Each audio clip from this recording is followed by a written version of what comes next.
Hello, hello, hello. Welcome, everybody. Good morning, good afternoon, good evening, or if you're watching this recording, good day to you all. This is a SANS webcast where we will be doing a sneak peek of a brand new class called SEC598, Security Automation for Offense, Defense, and Cloud.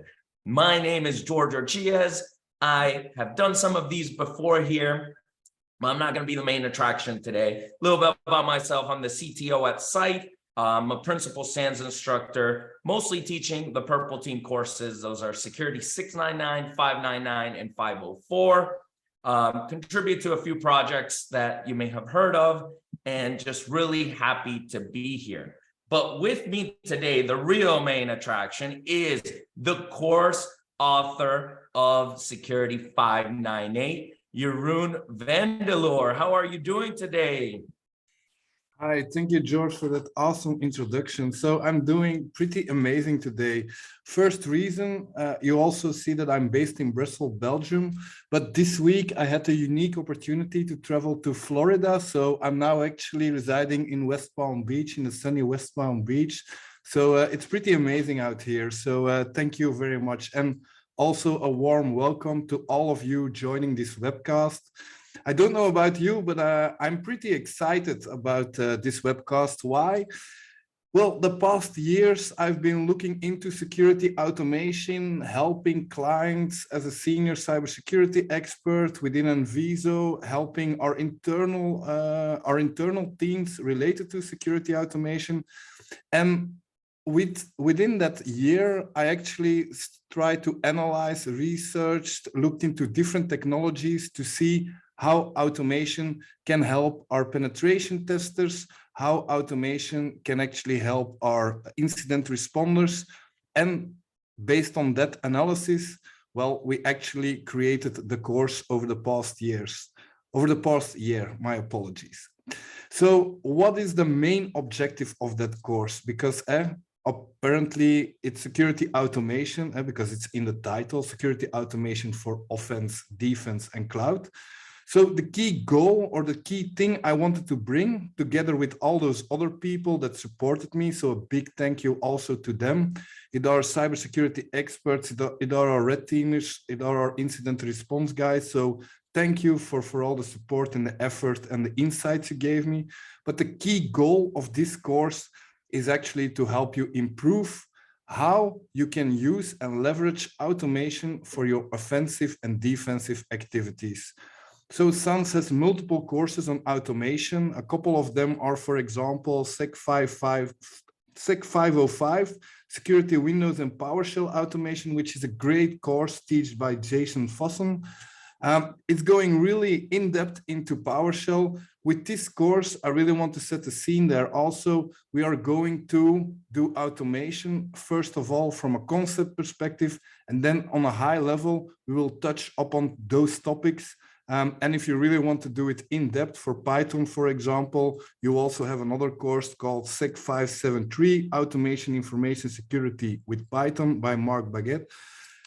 So if you want to cover those topics in depth, definitely I recommend to go check out those courses as well, because they are pretty amazing. So why did we create this course? Well, first of all, to give you a basic understanding of security automation, but also because we are convinced that security automation will be a key skill set. Why? Well, at the moment, we have a lot of different challenges within cybersecurity that we need to solve.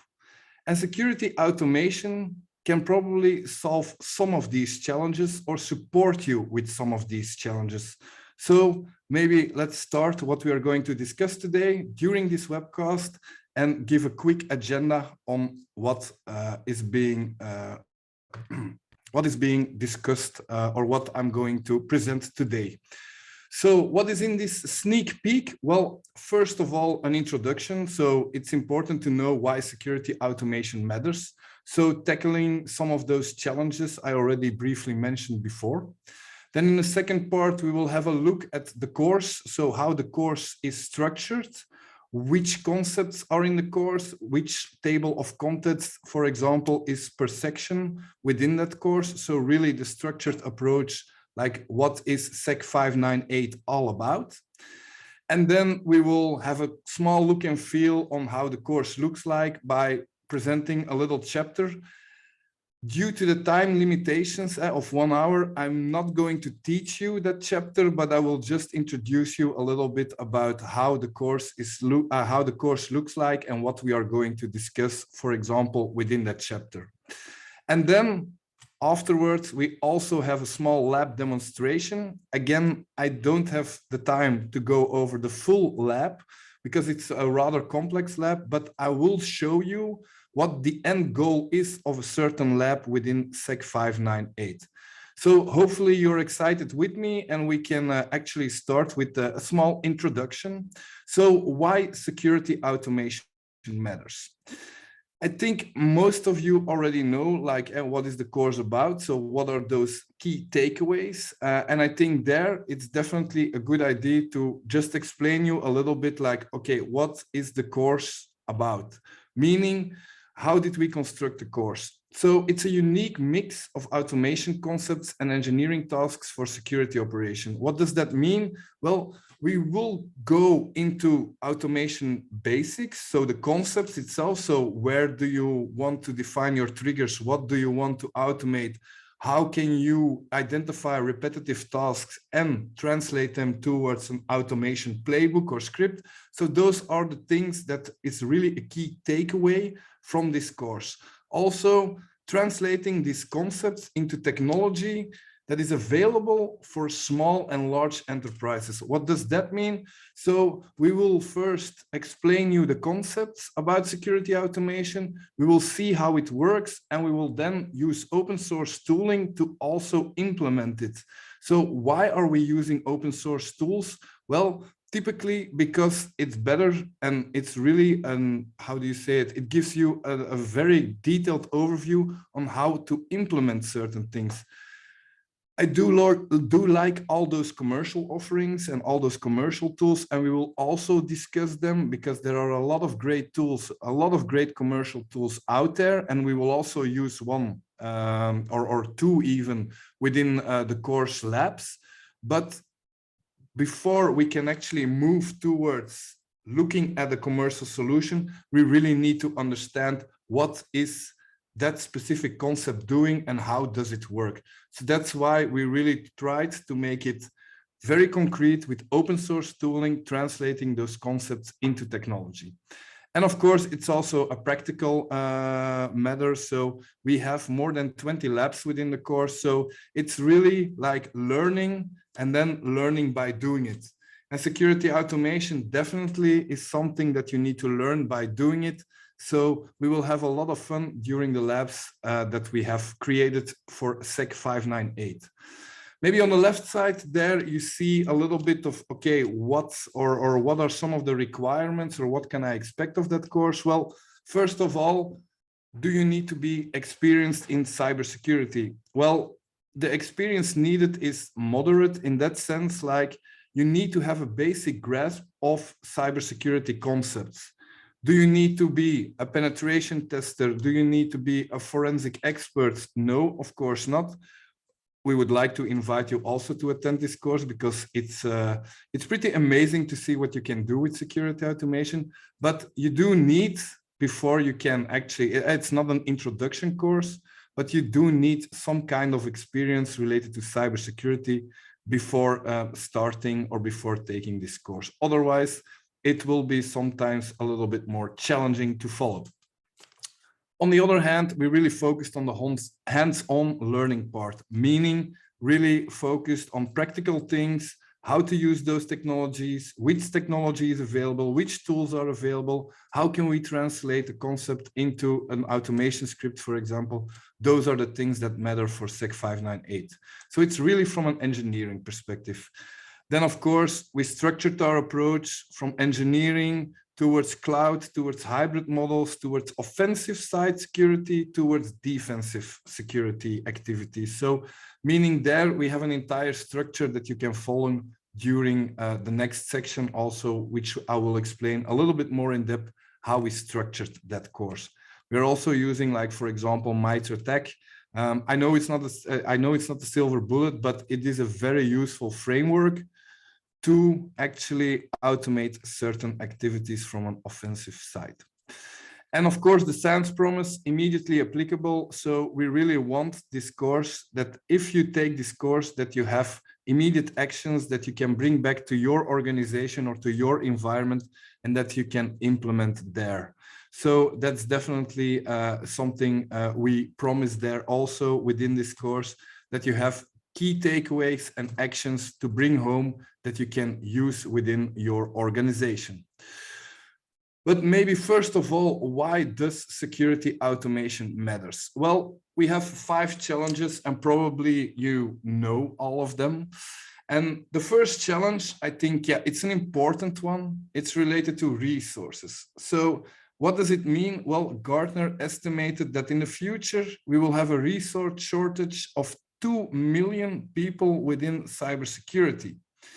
So we will never fill in that gap. And security automation can assist and support on filling that gap, not by automating humans, of course, that's not the goal, but by automating some of the repetitive and commodity tasks we are doing at the moment, so that those cybersecurity professionals can really focus on the things that matter. So from that perspective, security automation is not a silver bullet, but it can support you and your teams to automate those repetitive tasks. A second challenge nowadays, or in another way, remember the day when we had like 1 perimeter firewall, a router, a couple of switches, Active Directory, and we just needed to monitor our Active Directory and our firewalls. Well, today the technology landscape is ever increasing, meaning we have cloud services that are being deployed, we have DevSecOps pipelines, we have a firewall, we have proxies, we have reverse proxies, we have EDR tooling. All those tools are working differently from each other, unless you, for example, are using security automation and orchestration, where you're going to try to integrate all of those tools. So also there, security automation can assist, and especially the orchestration part can assist to integrate several of those toolings, so it can support your cybersecurity team to go to the next level. And what is, of course, the next level? Well, not having that many alerts as we have at the moment. I had a recent client where we went through and we actually did a SOC analysis, and there were like 50,000 alerts per day coming onto dashboards, multiple dashboards, which of course it's not manageable. They had a cybersecurity team or a SOC team of like 15 people, but even for them, it's not manageable to cover all those alerts. So how can security automation help with that? Well, we also saw that for those alerts, a lot of them were false positives, and a lot of them just needed one additional check to say, look, this is a false positive. So imagine with security automation, you can automate that one check, which means that you're already fine-tuning your alerting process there, and you can already automatically close all those false positives. So security automation, we will also see it in the course, will help greatly by doing data enrichment, but also by automatically doing an additional check and closing those alerts for you. Then, of course, a 4th challenge is at the moment, and I don't know how it is within your organization, but a lot of organizations and a lot of security operation teams are still static. Not the team itself, but the environment itself. So, for example, if there is a new threat actor, it sometimes takes days or weeks before certain IOCs are being implemented. Imagine that you have like a ransomware that actually uploads keys towards a certain IP address. In some cases, you want to immediately react. And with security automation and orchestration, we will be able in certain scenarios to actually make it more dynamic and do data enrichment. And for example, push IP lists towards a firewall saying, look, those are definitely bad IPs. We don't want to connect, or we don't want to have any data flows with that.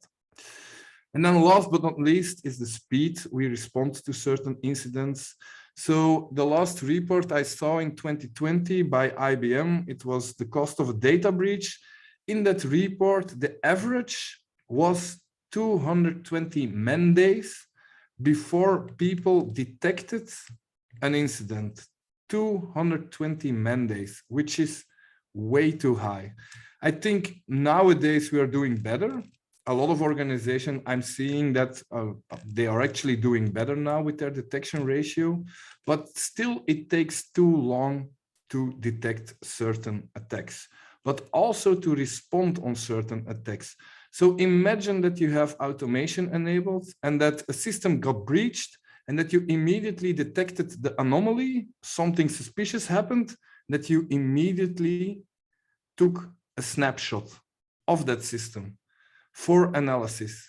That means even if your system gets infected or redeployed, you already have a snapshot that you can analyze to see, okay, what happened within my environment.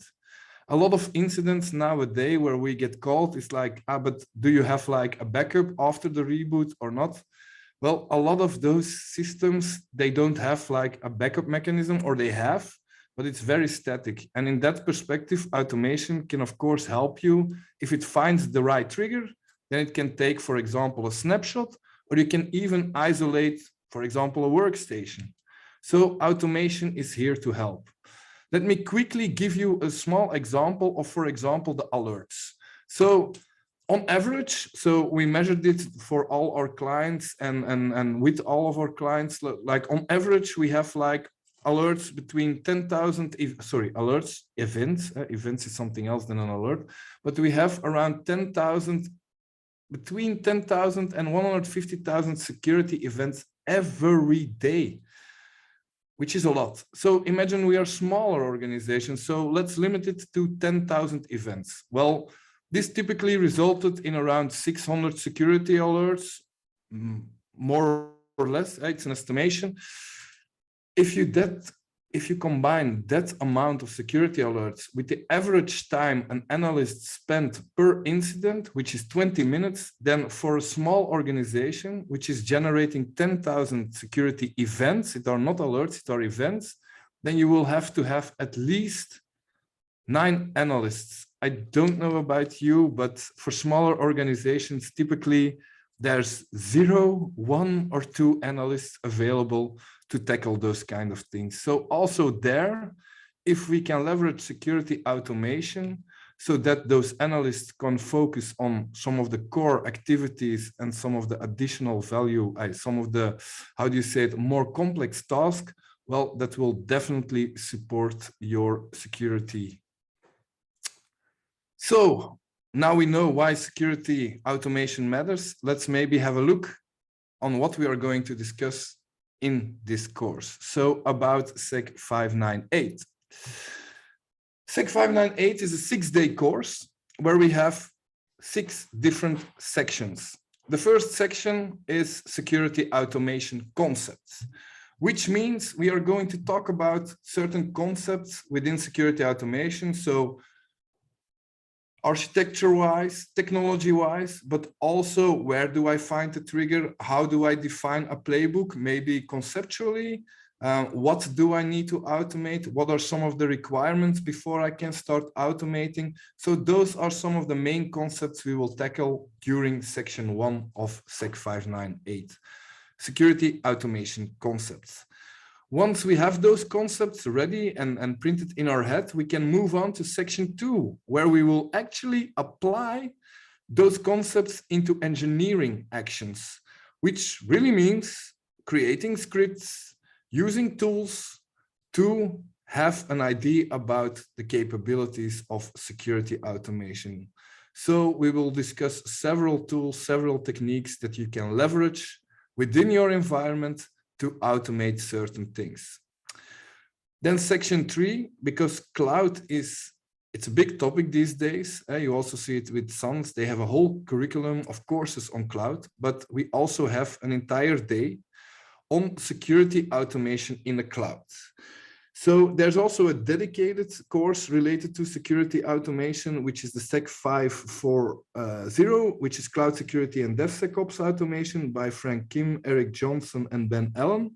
So they will go more in depth, but from our perspective, we are going to tackle the basics within security automation for cloud environments. So that will be covered in section 3. Once those 3 sections are printed in our heads and we have memorized those concepts, we know how to engineer, and we also know what the capabilities are within cloud environments, then we will move on to section 4, which is offensive security automation. What that really means is we are going to use the concepts, we are going to engineer automation scripts for offensive activities. There, we are also going to discuss about adversary emulation, bus tooling, chaos engineering. Those are the things covered in section 4, which is a pretty interesting part because this is really the red team part and how automation can, for example, help our red teamers. Then section 5, because we did the offensive part, we also wanted to introduce the defensive part. So how can we use automation for defensive activities, to defend, to detect and respond towards incidents? So that's typically like SOAR platforms that we are going to use, playbooks that we are going to create to respond automatically on an incident. And then last but not least, we have our section 6, which is the capstone event. It's actually the security automation capstone, where you will have several challenges that you need to solve. You can earn points, and perhaps you might win the SANS coin if you are the leader of that capstone event. So let's have a look, maybe a little bit more in depth. It's still high level. I do understand. I hope you understand, because we only have 1 hour, that I cannot go full in depth into all the course materials. But let's have a look at, for example, what we are going to discuss in day 1. So day 1, basically, it's the introduction of security automation. It's explaining the security automation fundamentals, so triggers for automation, automation playbooks, how to automate incident response, how to use SOAR tooling, and how we can actually, for example, also look at your security architecture and configuration to see what is available and what we can leverage from a technology perspective for automation. So you have concepts like infrastructure as code. Perhaps you're already using those things, but we will explain how it works and how you can actually leverage those things for security automation. Globex, you also see introducing Globex automation. So that's actually a made-up company that we are using during the labs. And you immediately see also that we have 4 labs as of day 1. And the first lab, we immediately begin with a small red team exercise to see, okay, what a red teamer can do towards your environment. And we will do a little bit an in-depth offensive session there. It's also the only full lab that's only offensive. So for all the others, we are more talking about offensive and defensive actions that we are going to engineer, program, or actually solve. Then if we move on to day 2, security automation engineering, what are we going to see here? Well, first of all, how can we automate security hardening? How can we automate certain principles to harden our systems? And one of the powerful tools, because power is already in the name, is of course PowerShell. So we're going to explain a little bit what is possible with PowerShell and how you can leverage, we even have a lab on it, how you can leverage PowerShell for automation, security automation in particular.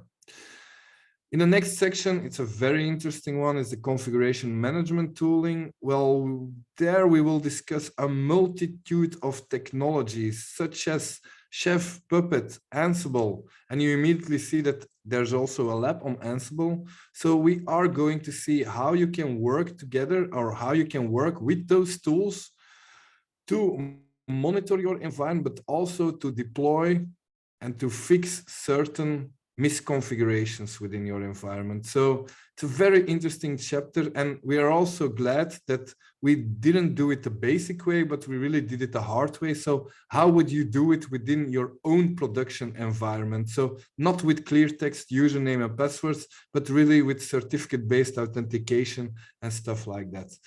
So that's definitely an interesting one. And it was also a challenging one to sometimes deploy. So, so pretty curious to see how that one goes.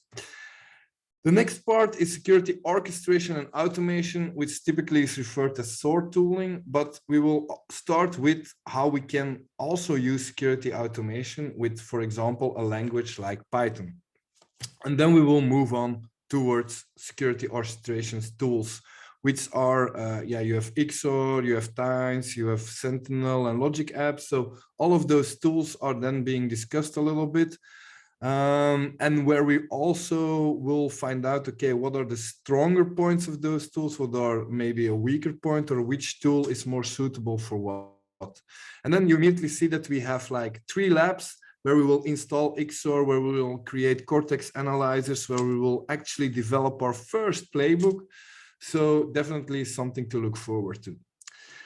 And then last but not least, and it's already a segue towards our next section, we will introduce cloud environments. So what is a cloud environment? What are some of the security controls in the cloud environment, so that we can start today with a fresh mind and introduce like Azure and AWS. So what are we going to look at from an automation perspective within cloud environments? Well, in this case, typically Azure policies, blueprints, infrastructure as code, Sentinel, Logic apps, Azure functions, those are the things we are going to have a look at, and we are going to explain how you can leverage those things and combine all of those things to actually have security automation in place. We also have AWS, so there we are going to go and look at AWS config rules, Lambda functions, how you can integrate CloudWatch and CloudTrail and then trigger a certain Lambda function. So all those things are covered within the course, but also, as you can see, within a dedicated lab. So also there, pretty excited to see that those things are working together and that we really put in some efforts to create those labs. And then, yeah, we will bring it all together with some reference architectures and blueprints. Maybe one question you already have is like, where's Google Cloud? I do admit Google Cloud needs to be in there. So we are looking in towards the next updates to actually bring more Google Cloud also in this day. But at the moment, it's really a packed day. We have a lot of information to cover here, and we cannot cover all of it. So we are looking into it, but it's it's something for a future update, of course. So once we covered section 1, section 2, and section 3, we will, of course, move forward to section 4, which is offensive security, automation for offensive activities. What are we going to discuss or have a look at here, or what are we going to learn? Well, how you can emulate adversary tactics and techniques. So what are adversary emulation toolings? We will give some examples of them. We will also zoom in on Atomic Red Team. We will also talk about breach and attack simulation tools. And then something very important, we are also going to try to see how we can change certain techniques and automate adversaries without having a commercial solution, but really by using open source tooling and implementing a playbook there. And then last but not least, chaos engineering. It's one of my favorite chapters because I really like the story about the security monkey, which is now depreciated, of course, but the security monkey of Netflix. So they developed a security monkey on AWS. But we are going to have a look on how you can engineer chaos within your environment. Of course, this is maybe not something you directly bring into your own environment because there needs to be a certain maturity. But if you can engineer for failure, then definitely you are one step further. And that's also something we are going to cover within SEC598. Once that has been covered, so all those offensive activities, we of course want to know how we can defend against those things. So Well, detection and incident response, how we can automate defense in depth, which incident response phases we need to automate, where do we need to focus on. Also, a whole bunch of incident response playbooks we are going to explain, cover how you can structure them, how you can create them. We even have labs on creating IR playbooks in PowerShell, so you don't need to have an additional tooling. But those are in there. And then automate incident response using XOR. We also have a full-blown lab there. And last but not least, it's also linked to the demonstration we will give in a second. So automated defense versus automated offense. It's bringing it all together, which means everything we saw in section 4, like the offensive activities, and everything we see in section 5, how can we now link it together, so our offensive activities and our defense activities. So really to have a continuous manner to evaluate your environment. And we also have a very nice lab on that one, lab 5.3, create an adversary emulation playbook. So section 6 is of course the security automation capstone, but that's something you will need to find out when you are registered and when you are taking the course itself. So looking forward to that one. Now maybe let's have a quick introduction on how the course is structured, to look and feel of the course, because you will see that it took me a lot of time also to design the slides like in a nice manner, but this section is really like looked into as a demonstration. I'm not going to teach you this section, but I'm really going to give you some additional insights about the look and feel of the course. So what are we going to talk about, or what are we going to demonstrate from a course content perspective? Well, we are actually going to go for chaining techniques and triggers. So which means this is, for example, the first slide in that section. Why do we want to chain techniques? Well, you have atomic red team. Probably you all know atomic red team. You have MITRE attack where different techniques are listed. Now you can execute one technique, but typically a threat actor will have multiple techniques to execute. And if you want to measure, or if you want to emulate an adversary, then typically you want to chain those techniques together. So we're going to learn how we can chain certain techniques together. And it's an easy process. So first of all, of course, you need to know which techniques are being used by the adversary. So have a list of techniques ready, do some research on the internet, maybe talk to your industry peers to see what techniques they are seeing. Then, if you have the list of techniques available, you of course search for those techniques and see if somebody already created, like, for example, a proof of concept, or you find that technique in, for example, atomic red team. Once those techniques have been identified and once you know that those techniques are available, you can then start script or chaining those techniques in a specific order. So which is really, it can be done by a script, but it can also be done by a playbook. We will do it within the course by leveraging a SOAR platform and by actually creating a playbook for that specific advanced persistent threat. And last but not least, you also want to measure, of course, your detection ratio for a certain adversary. So if we then go a little bit more into what are those techniques, tactics, and procedures, then I will give the word towards George, who is happily going to discuss these topics.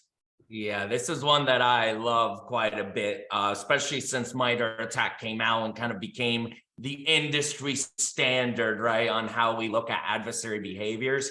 And they've done a good job at kind of getting and marketing that out there, but it's a little pet peeve of mine is that people still think that TTP is just one thing, and really it's three. It's tactics, which are the adversary high-level goals. It's generally what you would use to speak to someone that's not really in cybersecurity, or maybe a higher level in cyber, maybe a C-level, a CISO, something like that, right? The attackers got initial access and then they move laterally to our credit card server and they were able to exfiltrate the information, right? Used all tactics to explain that. Then techniques go a little deeper on how those goals are achieved. And there are multiple ways of doing individual techniques, and those are what procedures are. And really shows us that there's multiple ways of doing anything, right? How the saying goes, there's multiple ways to skin a cat. And that's the same here. A technique, yes, we use that in all of our SANS courses, especially in this one, so that we all speak that same language. But there's multiple ways of doing each of those procedures. And furthermore, when we look at a single procedure, even something as basic as who am I, right? That actually has two technique IDs mapped to it. One, it's T1033 for obtaining user information or who the current logged on user is, but it's also something you do on a command line. So that's T1059003. And IP config is there, right? And you see PowerShell, and obviously goes deeper. There's a PowerShell one that will go out, download Mimikatz, and then dump credentials, right? So we're doing multiple things at once. And that is very important. That's something that this class definitely looks at, and I wanted to call out, because an adversary isn't just going to perform that one test, right? If you're getting started with MITRE attack, using atomic red team is a great idea, but it's an atomic test. It's one thing. An attacker is not just going to do that one thing. They're going to chain these together. And if you go to the next slide, please, there's actually MITRE attack did realize this. And that is why they just now introduced campaigns, like literally just now, October 25th, 2022, MITRE attack comes and releases campaigns. So if you haven't been to attack.mitre.org recently, definitely go over there. Right over on the top, you will see campaigns, and this is the campaigns homepage. And you can see that this is now bringing together TTPs mapped at the technique level, but with details of the actual procedures that occurred in a particular attack. So this information is now becoming even more useful for us. We're going to leverage it, and Jeroen's going to show this right now. But you don't just do one procedure. Being able to see a procedure happen, that's good. Once we put them together, then we can start thinking about a particular campaign, or maybe even think of the threat actor that performed this and be able to respond accordingly, which of course is the detection and response part, which we're going to cover here as well. Back to you. Perfect. And immediately it also shows the relevance of this course, because it is released in October, so the campaigns part. So maybe just one additional resource I want to highlight is the Purple Concepts Bridging the Gap poster, which is freely available via the SANS website. So there you can already find like those techniques and those campaigns being documented. And it also has some great resources on how to automate certain detection rules. So definitely have a look at it. It's a very nice, it's 80 pages long, but it are pages like, it's not full text, it's really visually nicely done. So have a look at the Purple Concept poster. It's really something. If you are looking into how am I going to emulate, or how am I going to do adversary emulation, which techniques are they using, it's definitely an interesting resource to have and take a look at. So from that perspective, we are not going to talk about adversary Fin6. We are actually going to talk about the emulation plan for APT28. What is APT28? Well, APT28 was a sophisticated attack that actually known for attacking the Democratic National Committee. So it used tools like X-Agents, CompuTrace, and X-Tunnel, but also in some cases Mimikatz. So it had a bunch of different things that it was doing. Why was it so sophisticated? Well, because they actually used like malicious code running in memory, and they also had very short-lived sessions, so they were continuously changing. So it was, from a forensic perspective and from a detection perspective, pretty complex to detect them. But okay, we know which techniques that they are using. You see them here. I'm not going to go over all of them, but for example, initial foothold. Well, I think everybody knows what phishing is, spear phishing. So with spear phishing, they actually tried to do certain things, open up an attachment with malicious code in it, go to a malicious URL, those things, of course. From a network propagation perspective, I'm just going to pick one. Within the class, we will cover them all, and we will really go in depth on, okay, why certain techniques are being used. But you have there the component object model hijacking. So probably a lot of you already know what it is, especially from a red team perspective. But it's actually, what is COM? Maybe that's also a good thing to note. So component object model, well, it is actually a Windows feature that enables interaction between software components. So imagine Firefox, it wants to play sound. Well, it actually needs to go towards the sound card, towards the sound card, not, but towards the COM to see, okay, can I load the module for the sound card? Where are those references stored? Well, in your Windows registry. So what is hijacking a component object model? Well, it's actually changing or adding registry keys towards your Windows system that are used within this Windows feature. And then, of course, you also have action on objectives. There we have, for example, application layer protocol, web protocols, where they are going to exfiltrate data via HTTP, HTTPS. Now, as already mentioned, we want to chain these techniques. And our first step was to know the adversary, which techniques they are using. So this is an ideal list. Here we can start. We have all the techniques available. So now let's have a look. Which techniques are already being developed? Which scripts you already have available for all of those techniques? Well, it was an easy one in this case because we just went on to the MITRE, to the MITRE web page, but also on Atomic Red Team, which is a library of all those techniques, which are called atomics.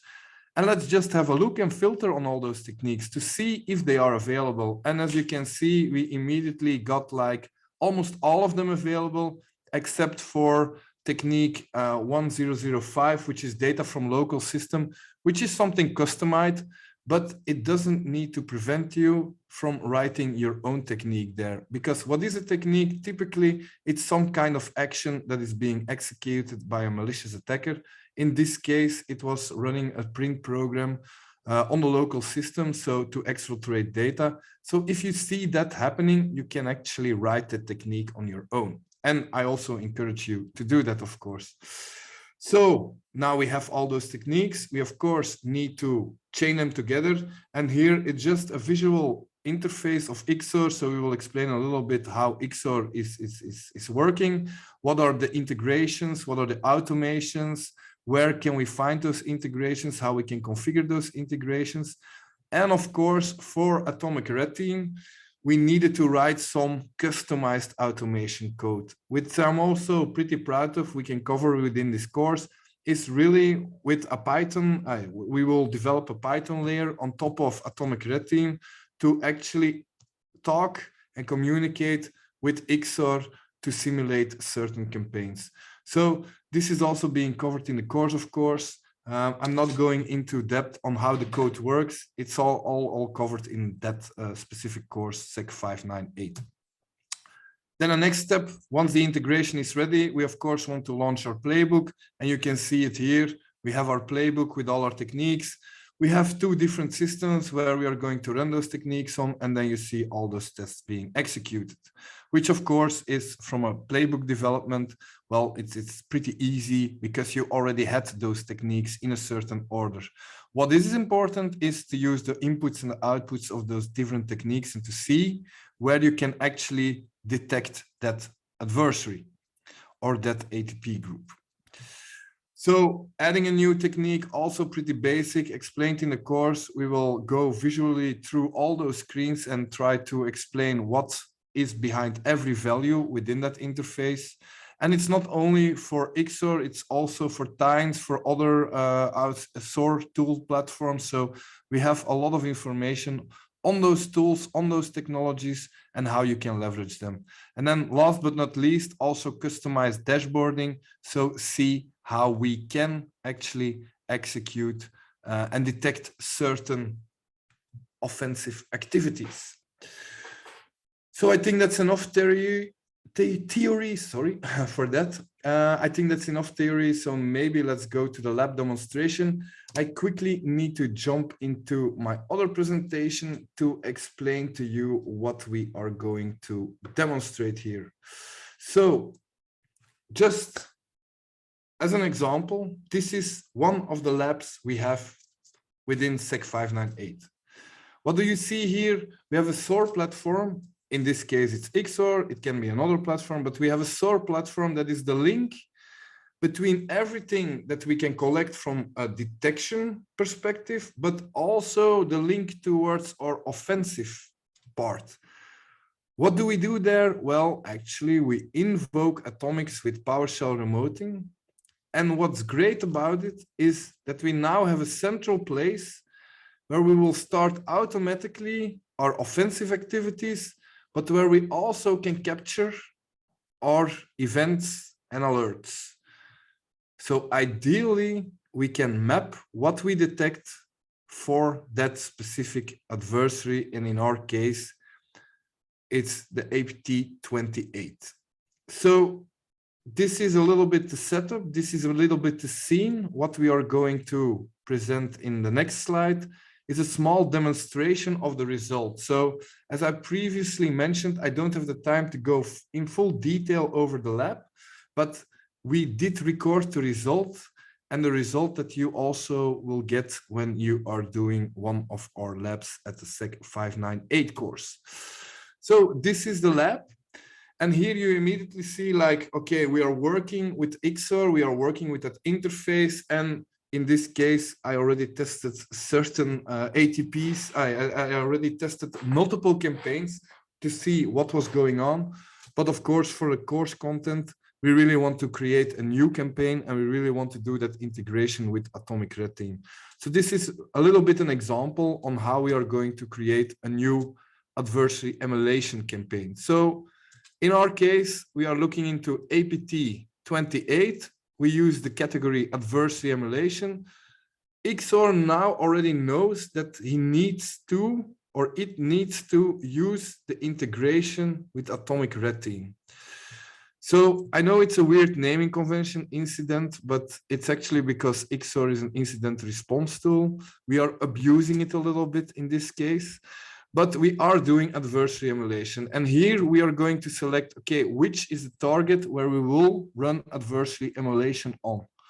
So we started it immediately. And as you can see, you now have several tabs open.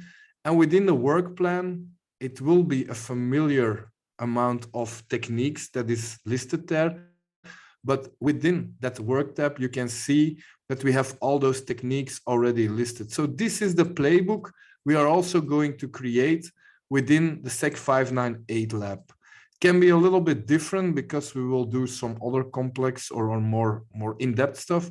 But you also see, for example, that we added like the clean commands, meaning that we also cleaned up after those techniques got executed. So from an adversary emulation perspective, you see that you have different tabs: manually matched incidents or matched incidents that are automatically matched. So let's have a look which incidents are matched. And we see immediately that there's one incident that's being matched. And we also see all those other activities. So the incidents that were triggered during our campaign. So we see one is automatically matched. Of course, it's the PowerShell one. So suspicious commands were executed. So that technique is being discovered. But you want to have more techniques being discovered. So that's also why we will build an interface where you can manually match it.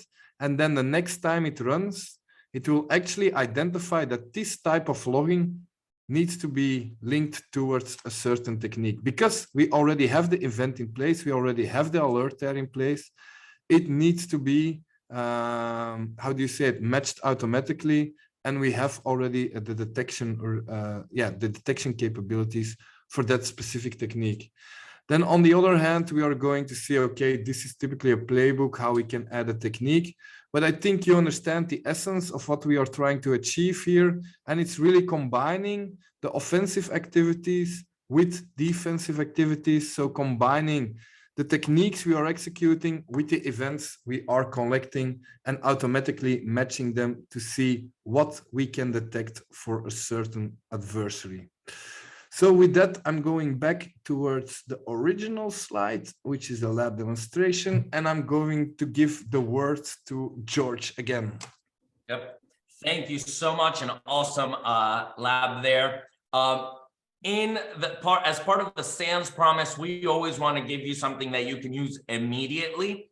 So for this one, especially because we talked about adversary emulation, I'm going to call out a community thing that we do at site that I started a few years ago called Threat Thursdays, where we go through some things that we've covered in some of the other Purple Team classes of understanding what a threat did in a particular campaign, a particular incident, extracting those procedures, mapping them to MITRE attack, of course, creating the adversary emulation plan, and then, of course, sharing that with you all and with the community on GitHub. So I'm going to post that there. I'm also going to post another one. If you are getting started, right, you want to just do some of the atomic tests kind of on their own and don't know where to start, I'm going to give you a SANS blog post. I'm going to post it right there for everyone in the chat. It actually goes through and did just this. It was a Threat Thursday based on the Red Canary 2022 threat report. So real things that they saw, real techniques that they saw, and the top techniques that they saw. So again, if you're just getting started with this stuff, or you haven't done an attack chain yet, then here are some resources for you. Again, we love giving you all things to be able to do immediately when you get out of here. The course, if we go on to the next slide, please. The course is going to be Security 598, obviously the one we've talked about most of the day today. Is going to be an alpha here in the next month or so, and then it should be available early next year. If you want something now, we have some Purple Team and adversary emulation courses in SANS. So Security 598, of course, the top one there, the one we're talking about around automation. But there's also Security 599. This is defeating advanced adversaries, Purple Team tactics, and kill chain defenses.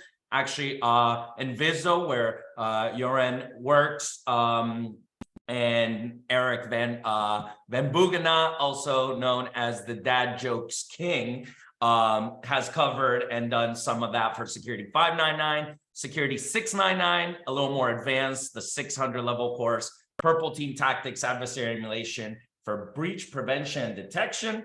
And then there's also another new course that covers adversary emulation, which is Security 565. So if you like any of this stuff that we've talked about, I know today we focus more on emulation, automating that part.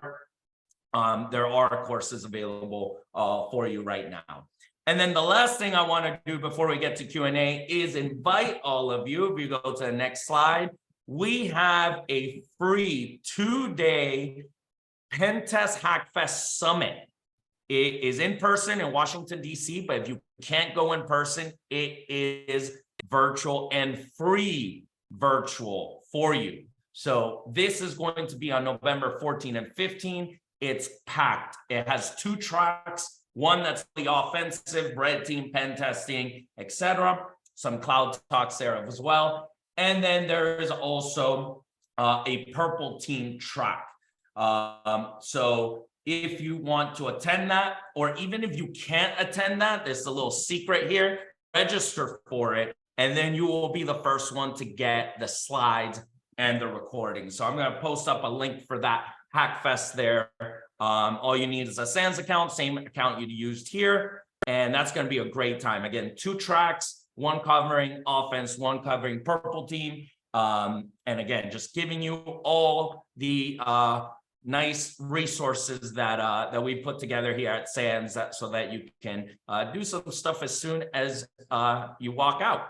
So with that, I think we have some time for some Q&A. And the first question here was an anonymous attendee, so I'll ask you, given that you showed XOR, right? That's from Palo Alto. The question is, do you need to have an XOR license to do the labs in Security 598? That's a very good question. And you do need to have a license, but we have in Lab Zero, so there's always a lab to prepare for class. In Lab Zero, we have explained the process on how you can request like a community edition license, because the enterprise license are really, they are pretty expensive. So we have a full tutorial on how you can actually request a community edition license, which is a free license that you then can use during the labs, but also afterwards to test and play around with XOR. Awesome. Any other questions? Have about 5 minutes left before we stop, but of course, if there's no questions, won't keep you here or keep the recording going. Definitely do want to thank you for taking time out of your holiday down here in sunny South Florida. So Jeroen is about an hour away from me right now, hopefully enjoying the weather. Do keep your eye out there. It looks like they were going to have a tropical storm coming in here in the next few days. Shouldn't be too bad. Right now, you probably have the calm before the storm. So enjoy some beach time and pool time and enjoy our weather. So glad that you came to visit us down here. Perfect. Thank you very much. And thank all of you for your time. Really appreciate it. Perfect. Thank you all. Here, last question. When will it be available? So the first thing SANS does is it runs an alpha run. That's going to be here in the next month. Then based on that, right, because SANS does pride themselves in the quality of content. I've actually already seen the content, so I could tell you it is high quality stuff. I've done a fantastic job on it. So we're really expecting that the registrations will be able to start pouring in here in the beginning of next year, if everything goes well. But keep your eyes open. Of course, we'll keep you all up to date. And again, thank you all for coming. Really appreciate it. And stay tuned. You'll get an email. You'll get the recordings. You're going to get the slides. And connect with us as well on Twitter and LinkedIn and all that fun stuff to hear the news. So thank you again and have a wonderful day, everyone.